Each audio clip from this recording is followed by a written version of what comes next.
Bienvenue sur la Family Coast. Depuis 2016, on a décidé de changer de mode de vie pour vivre plus librement.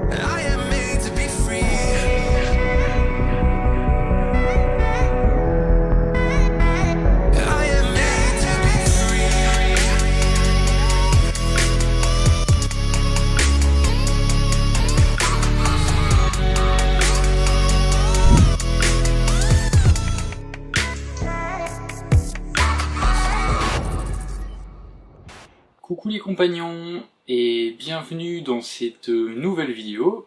Je sais pas pourquoi on dit tout le temps ça au début, mais voilà. Une habitude prise depuis 4 ans déjà. Une petite vidéo pour faire une mise au point sur qu'est-ce que va devenir la Family Coast. Un peu l'avancée de la situation, comment ça se passe au Mexique. Qu'est-ce qu'on a décidé de faire, quelles sont les situations qu'on va prendre en cas d'urgence, parce qu'on s'est beaucoup questionné. Si vous avez vu le dernier post Instagram, Audrey partageait pas mal nos inquiétudes. Désolée, on a les enfants qui chantent dehors, donc soit vous aurez la musique de fond, soit vous les entendrez pas, on verra bien. Ce qui est marrant, c'est qu'ils chantent la fin de la vidéo. Ils adorent cette chanson. Du coup, ça part dans tous les sens cette vidéo. En fait, à la base, c'est pour. En fait, on va vous partager qu'est-ce qu'on va faire. On va faire un petit tour aussi dehors pour vous montrer. Vous allez comprendre pourquoi après. Donc ça va bouger. On va bouger d'ici. Alors, il faut savoir que la dernière fois quand on a tourné la vidéo, on l'avait tourné le jeudi matin. Et finalement, quand elle a été postée le dimanche, on avait déjà pris pas mal de décisions suite à tout ça. Donc pour petit rappel, on avait initialement prévu d'aller aux États-Unis. Je devais faire mon visa américain et celui de Louison aujourd'hui et demain. Sauf qu'on a reçu un mail de l'ambassade annulant tous les rendez-vous. De toute façon, on n'y serait pas allé. On n'y serait pas allé. Mais du coup, ça nous arrangeait parce que finalement, c'était pas nous qui désertions l'ambassade, parce qu'on trouvait pas ça très responsable de s'y rendre. Mais du coup, ça va être reconduit et je veux dire, les frais des visas ne sont pas annulés. Donc ça, c'est plutôt une bonne nouvelle. Mais l'option États-Unis, finalement, on l'a quand même très vite mise de côté. Oui, et là, on la met vraiment encore beaucoup plus de côté. On a du coup décidé dès le départ finalement d'éviter les États-Unis. Ils traversent aussi une crise sanitaire. Je trouve pas que ce soit très responsable de partir, de faire un déplacement, de traverser tout le pays. Ça serait un peu stupide et pas du tout responsable de notre part. Donc on a complètement mis de côté cette idée-là. On s'est du coup centré finalement sur qu'est-ce qu'on va faire ici. Ouais, mais jusqu'à ce matin encore, on se posait encore beaucoup de questions. Parce que, en fait, la situation au Mexique ici est en train de devenir un peu comme partout. Sauf qu'ici, ils ont pris quasiment pas comment dire, de décision ni rien. Il y a encore beaucoup de touristes qui étaient là il y a quelques jours sur la rivière Maya. Il y en a encore qui sont là maintenant. Alors ça va nous permettre de pouvoir faire une petite liaison. Si vous avez prévu de venir au Mexique ou de vous déplacer quelque part, s'il vous plaît, mais de toute façon, je crois que vous pouvez. Je pense qu'ils peuvent même plus en Belgique. Je pense qu'ils peuvent même plus prendre l'avion. Je sais pas, mais donc en France, on suit un peu les infos. Je pense que vous pouvez pas, mais c'est vrai. Enfin, franchement, il faut plus voyager en ce moment là. D'une part, vous risquez de choper le coronavirus, et en plus, d'une autre part, vous risquez de le propager en fait. Donc non, il faut limiter ses contacts au maximum, et encore moins dans des endroits où il y a des milliers de touristes, des millions de touristes qui passent tout le temps, des aéroports, des avions, des hôtels. Là aujourd'hui on est le 18 et techniquement les enfants, leur dernière sortie remonte au 10, donc ça fait 8 jours qu'ils ne sont pas... on s'est auto-confinés, on avait pris de l'avance. Ici sur le terrain. On avait pris de l'avance et de toute façon on a toujours eu des réserves parce qu'on a toujours pensé que c'était important, sans que ce soit démesuré pour autant, sauf que là on est retourné faire des courses et on a prévu aussi justement pour les Mexicains, ce qu'on vous disait un peu dans la précédente vidéo. Il y a des ouvriers d'Alberto, pour info, pour ceux qui savent pas, on est sur un terrain au Mexique, c'est le terrain d'Alberto, on est branché à l'électricité et on a de l'eau qui vient du sol. Donc voilà, on paye juste l'électricité, donc pour nous c'est super bien parce que si niveau économique on sait pas trop comment ça va se transformer. Et en fait il y a les ouvriers d'Alberto qui habitent dans une un petit truc là à la mexicaine et on sait pas trop qu'est-ce que ça va devenir. Donc des hamacs à l'intérieur. On a acheté de la nourriture au cas où pour tout le monde. Donc on a des bonnes réserves. Alors on va vous montrer aussi ce qu'on a prévu de faire à l'extérieur après. En fait, jusqu'à ce matin, on avait encore pas mal de doutes, et parce que c'est difficile dans notre cas de prendre un choix, parce qu'il faut savoir qu'ici, au Mexique, ils vont pas avoir, entre guillemets, si j'ai envie de dire, la chance que vous avez en Europe. Il n'y a pas de gouvernement qui va venir en aide à eux au niveau financier. Les hôpitaux, il y en a, mais je pense pas qu'ils vont avoir les mêmes mesures qu'en Europe non plus. Après on verra, on sait pas encore exactement. C'est surtout qu'ils risquent d'être débordés parce qu'il y a beaucoup de cas. Faut pas oublier que Mexico City c'est 22 millions de personnes, c'est un tiers de la France juste pour la capitale. Donc voilà, ouais. C'est plus cet aspect-là qui nous effraie un peu. Et en fait, ce qui nous effraie un peu, c'est que bon, on sait pas comment ça va se transformer au niveau de la sécurité quand les gens n'auront plus d'argent et plus moyen de manger, tout ça. Les premiers temps en tout cas. Voilà, les premiers temps. Alors on se disait, mais est-ce qu'on reste ici? Est-ce qu'on va ailleurs? Entre-temps, on a eu des propositions d'amis pour aller au Panama, si jamais, dans une maison qu'ils ont à côté de chez eux, dans un endroit très reculé, là où on voulait acheter un terrain d'ailleurs. Donc si jamais tout ça, vous en doutez, c'est en pause. Si jamais, bien sûr, si jamais on prendrait un avion et on pourrait aller là-bas. Mais là-bas, on serait. Il faut prendre un avion. En tout cas, là-bas, on serait en sécurité. Si vraiment on se sent en insécurité ici à un moment, c'est ce qu'on ferait. Alors, ça fait un peu flipper parce que ça veut dire laisser toute notre vie ici, sans savoir ce qui pourrait se passer. Mais bon, notre vie avant tout et notre vie personnelle et notre famille a plus d'importance que du matériel. Donc, en cas d'extrême urgence, on irait là-bas. Si par exemple il commençait à y avoir des vols et si on se sentait en insécurité ici, sachant qu'on est quand même reculé des villes et des villages, on est vraiment dans la jungle, mais on est quand même pas très loin non plus, on est au bord de la route, on ne voit pas, mais on est en bord de route, vous allez voir tout à l'heure, parce qu'on doit vous montrer un truc. Et mais quand même, on a vu Alberto ce matin, j'ai pas mal discuté avec lui, il m'a dit, tu sais, quand il y a eu la grippe ici à H1N1, il y a eu des morts et on a quand même... il n'y a pas eu de problème d'insécurité, on a quand même survécu. Ouais, le Mexique a vraiment été exemplaire en termes de... À ce moment-là, mais là pour l'instant, nous, notre point de vue, on trouve qu'il y est pas. Je vais parler un peu... La France l'a pas fait non plus. Quand on suivait le cas de la Chine et de l'Italie, je veux dire, il y a un moment, il fallait prendre des... On trouve que la France s'y est prise trop tard aussi, mais ici, s'y prennent encore plus tard que vous en France, qu'il y a eu en Belgique. Et encore en Belgique, ici, ils sont pris quand même assez tôt, parce qu'au niveau des cas par rapport à la France, il y en a quand même moins. Et ils étaient plus ou moins au même stade que vous au niveau des restrictions, donc c'est bien, on trouve. Mais ici, on sait pas. En fait, on sait pas qu'est-ce qui va se passer dans les prochains jours, parce que les cas doublent chaque jour pour l'instant. Il n'y a pas encore vraiment de mort, mais ça va arriver. C'est la suite logique comme partout ailleurs. Il n'y a pas vraiment de test non plus. C'est un peu ce qu'on reproche, c'est que finalement il y a pas. On ne sait pas, ils font passer beaucoup de choses sur le problème de la grippe. Il y a eu une très grosse manifestation il y a quelques jours à Mexico avec des millions de personnes. Centaines de milliers. Centaines de milliers, pardon. En fait, ça fait un peu peur, quoi. Donc voilà. Mais du coup, on a quand même pris la décision là ferme maintenant de rester ici, de pas bouger, de pas aller ailleurs. Alors voyager, c'était même plus une question depuis longtemps. La question, c'est surtout au niveau de la sécurité, qu'est-ce qu'on fait? Pas tellement par rapport au virus, mais par rapport à ce qui pourrait en découler à cause de l'économie qu'il va y avoir ici et partout dans le monde d'ailleurs. Mais encore une fois, ici, le gouvernement ne va pas venir en aide à la population. Donc, en tout cas, on croit pas, parce que voilà. Ce qu'Alberto disait qui était très juste, c'est qu'il nous disait aussi, il parlait un peu de la grippe H1N1 en 2009, mais il disait aussi qu'ils ont l'habitude aussi de se prendre des ouragans dans la face et que ça détruit tout et que les gens sont solidaires et qu'il n'y a pas de violence pour autant. Et c'est vrai que ça nous a quand même vachement rassurés qu'ils disent ça, voilà. Et on s'est dit, ah ouais, c'est vrai. Il y a sa famille qui habite à Cancun qui va venir ici aussi, qui a plusieurs petites maisonnettes ici. Ils vont venir ici, donc on va pas être tout seul. Et surtout, hyper important, on sera avec des locaux. On sera avec des Mexicains et ça compte beaucoup parce qu'il y a quand même une vraie solidarité quand les gens se connaissent. On connaît quand même relativement bien les parents de Beto, on connaît très bien les travailleurs qui sont à côté.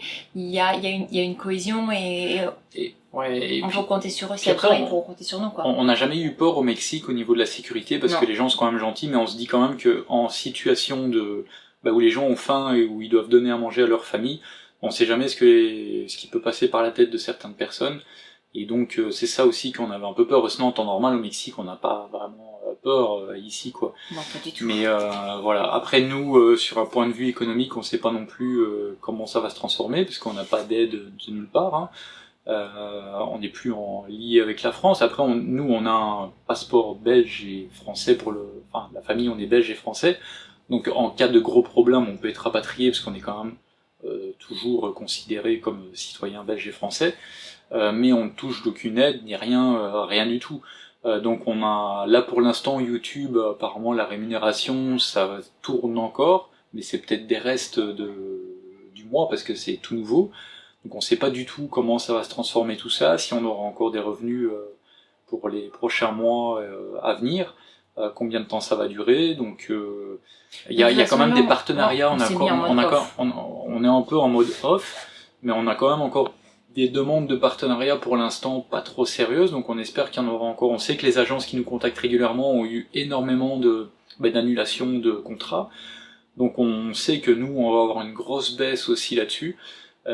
Si vous voulez nous soutenir, je pense que la meilleure des choses à faire, je pense qu'il puisse y avoir aujourd'hui, c'est si vous n'êtes pas abonné à la chaîne YouTube, abonnez-vous, parce que, alors c'est con, hein, mais les agences et les marques, qu'est-ce qu'elles regardent pour la rémunération d'un partenariat et pour choisir à qui elles donnent un partenariat, c'est le nombre d'abonnés, même si ça dit pas tout malheureusement, mais on voit que vous êtes environ 50% des gens à ne pas être abonnés à notre chaîne, et à regarder les vidéos. Donc je pense que c'est beaucoup de gens qui n'ont pas de compte Gmail, parce qu'il faut un compte Gmail pour pouvoir être abonné à des gens sur YouTube. Si c'est pas le cas, si vous voulez nous soutenir, juste peut-être créer un petit compte Gmail et juste s'abonner.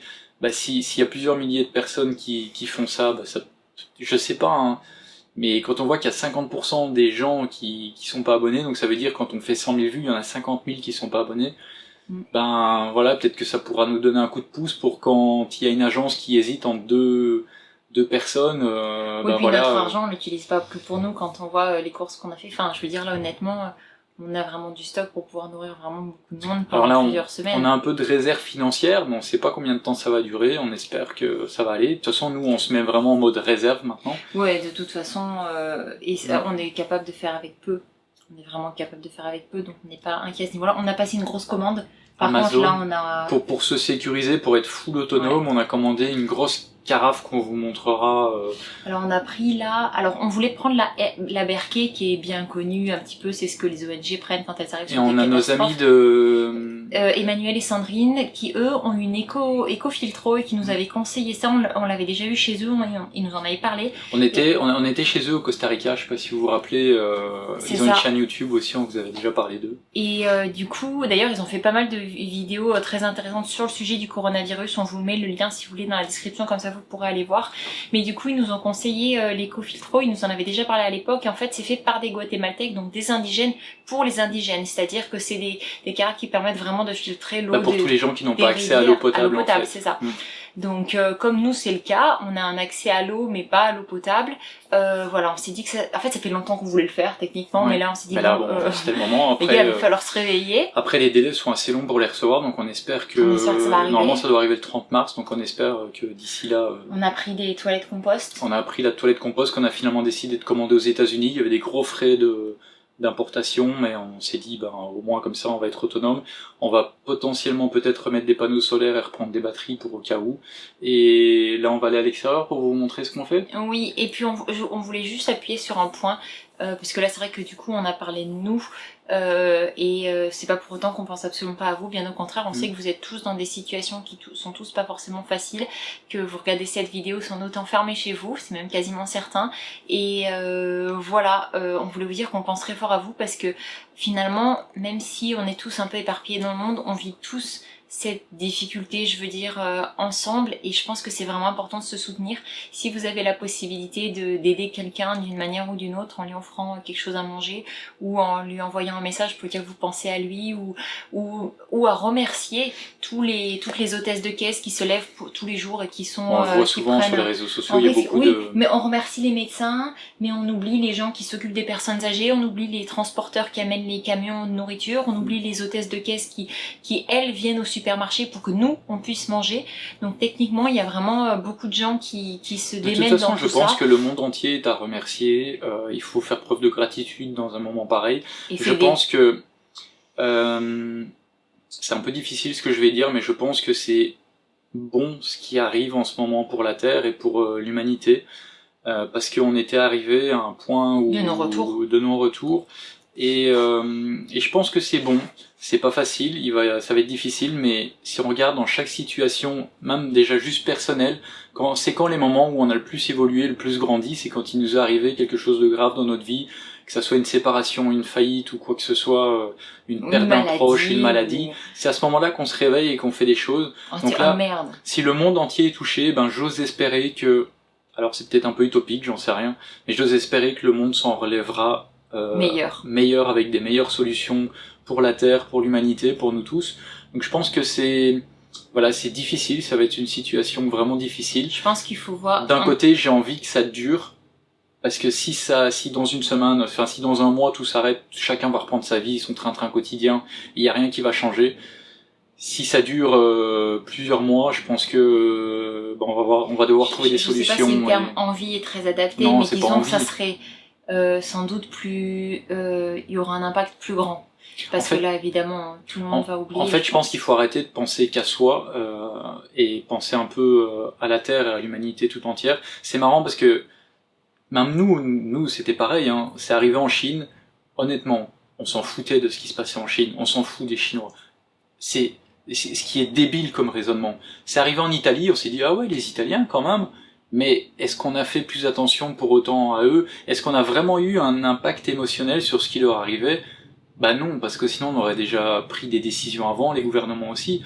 Et même nous les premiers, on le faisait pas. Et il faut que ça nous arrive. On regardait ce qui se passait, on le voyait venir.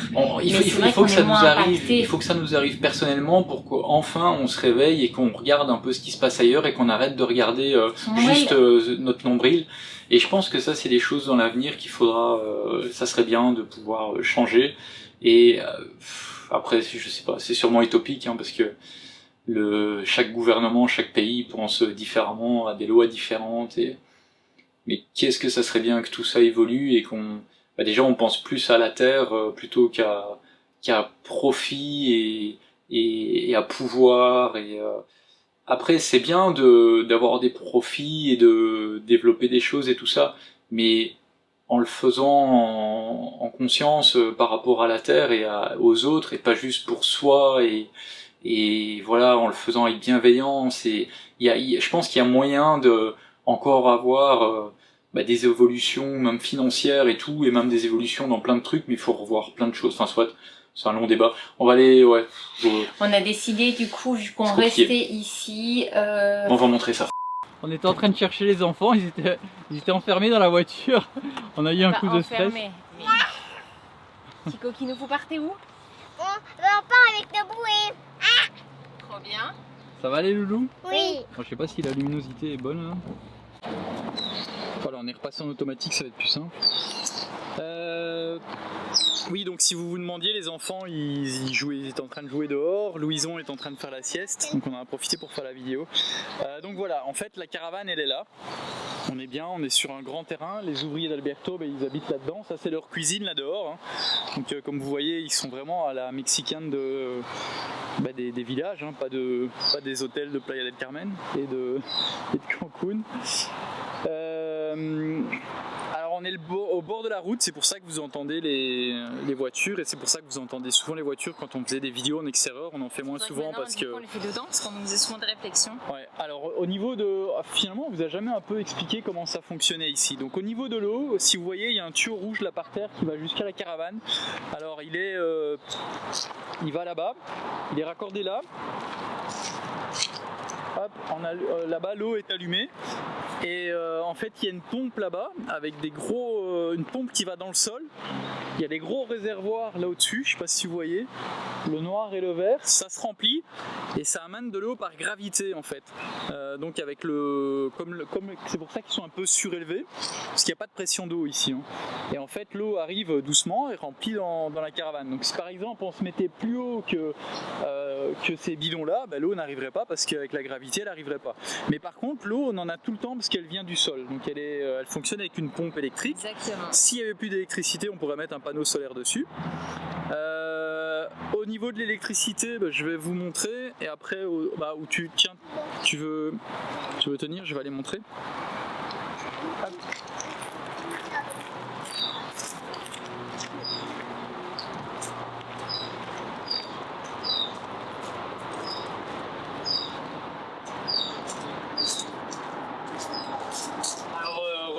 regardez pas le bazar, on est encore en train de tout arranger, faire au mieux. Là c'est toutes les affaires de ce qu'on a fait des travaux. Au niveau de l'électricité, en fait il y avait une arrivée et ça tombait super bien parce qu'il y avait des fils électriques qui arrivaient ici. Donc il y a une arrivée, on avait mis des disjoncteurs et on est branché. Voilà, on peut démarrer la clim, donc ça c'est bien parce que il fait chaud ici, c'est quasiment tout le temps 30 degrés toute l'année. Minimum. Donc voilà. Sinon, ici en fait on avait mis, je sais pas si vous voyez, il y avait des cailloux sur le terrain. On en avait mis ici un peu devant. Et ce qu'on va faire, du coup, on a demandé à Alberto parce qu'en fait sur le terrain, sur son terrain, il a des entreprises de béton et de gravier et tout ça. Et on a demandé à Alberto en payant, donc on va payer 2000 pesos. Et il y a un camion de gravier qui va venir et on va en étaler partout. Donc même ici. Partout là devant, comme ça va être beaucoup plus propre aussi pour les enfants, pour pouvoir jouer et tout, et on va se sentir un peu mieux vu que maintenant on va rester ici pour plusieurs mois.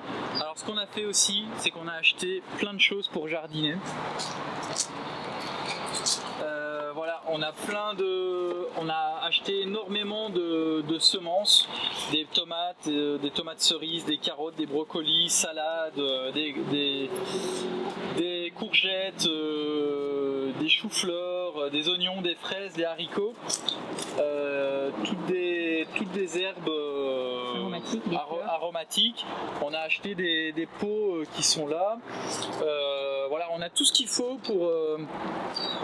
pour démarrer un potager. Et en fait, il y a un endroit sur le terrain ici où il y a déjà eu des tests de potager, mais ça n'a pas été suivi. Et on a demandé à Alberto si on allait pouvoir se mettre dessus. On va vous montrer. On va produire pour qui techniquement? Alors on va produire pour tous ceux qui habiteront ici, qui resteront ici, donc les ouvriers, nous, Beto, sa famille. Et pour Alberto qui habite là-bas et sa famille qui sont dans le reste de là-bas. Parce que voilà, de toute façon on ne va pas tout consommer tout seul. Attendez les loulous, on termine après, d'accord? On a la chance de pouvoir être sur le terrain, donc nous aussi on fait notre participation et voilà quoi. En fait on ne sait pas s'il y en aura besoin ou pas, on ne sait pas s'il y aura besoin d'avoir un potager, si les magasins vont être vides ou pas. Je pense pas, mais déjà ça va nous occuper, ça va nous faire du bien de travailler dans la terre. Ah, le retour à la terre, travailler la terre, c'est... En plus de ça, voilà, si jamais, on sera prêt. Alors pour la petite histoire, tout le trajet qu'on est en train de faire là, je le fais régulièrement avec un gros bidon où je tire toutes nos eaux noires et que j'amène jusqu'ici parce que la fosse septique est ici, donc j'espère qu'on va recevoir nos toilettes compost pour devoir arrêter de faire ça parce qu'à chaque fois je dois venir ici avec et pouvoir vider ici. Alors le terrain, comme vous voyez, la route elle est là, elle est juste là. Et là en fait on va pouvoir faire un grand potager. Alors on voit peut-être pas bien comme ça parce que pour l'instant c'est... On va vous partager ça en vidéo. On va vous partager ça, donc les prochaines vidéos vont être un peu plus positives je pense, même si là ça devient un peu plus positif quand même que le début de la vidéo. Et puis voilà. Pour ceux qui se demandent comment on fait pour l'internet, en fait il y a l'antenne 4G qui est là de Telcel et en fait il y a un forfait spécial, enfin un forfait par 2 heures en fait c'est 15 pesos, donc ça fait 60 centimes. 60 centimes environ. Donc 50 centimes d'euros. Voilà, et on a 2 heures d'internet illimité, donc ce qui veut dire que pendant ces 2 heures là on peut envoyer des vidéos sur nos vidéos sur YouTube et tout ça, regarder des choses sur internet. On télécharge nos vidéos sur YouTube, comme ça on peut les regarder en hors ligne et puis voilà comment on fait pour l'internet. Bon, j'espère que tout va bien aller pour vous, en tout cas pour le mieux, que votre famille est en santé et que vous ne perdrez pas de proches. En tout cas on se serre les coudes dans cette situation là, dans cette épreuve là. On est tous dans le même bateau et puis voilà. On ne fasse pas couler quoi. Voilà Alberto. Bon, sur ce, si vous n'êtes pas encore abonné, vous l'avez compris, abonnez-vous, ça peut nous aider. Mettez un petit pouce. Si vous avez des conseils ou autres par rapport au potager, alors il faut savoir que le papa de Seb est un génie du potager. C'est vraiment un génie pour plein de trucs, son papa. Pour le potager, mon frère est très doué, enfin, il va nous donner pas mal de conseils de permaculture avec sa compagne et tout. Et puis il y a YouTube, mais on sait que vous êtes un puissant fond de connaissances, donc si jamais vous avez des conseils en termes de jardinage, sachant que on n'a pas le même climat qu'en Europe, ça je pense. Ça devient lourd la caméra. Ça devient lourd, ça te fait les muscles. Ouais. Donc si tu peux faire vite et bon, abréger. voilà, n'hésitez pas à nous mettre dans les commentaires, à nous dire ce que vous en pensez, à nous donner des conseils ou à nous partager un peu ce que vous pensez de la situation. On essaye tous de rester positifs, on vous envoie beaucoup d'amour et de soutien. Et puis ça y est, t'as fini. C'est lourd. Un petit pouce. Un petit pouce. Ciao. Des bisous. Ciao.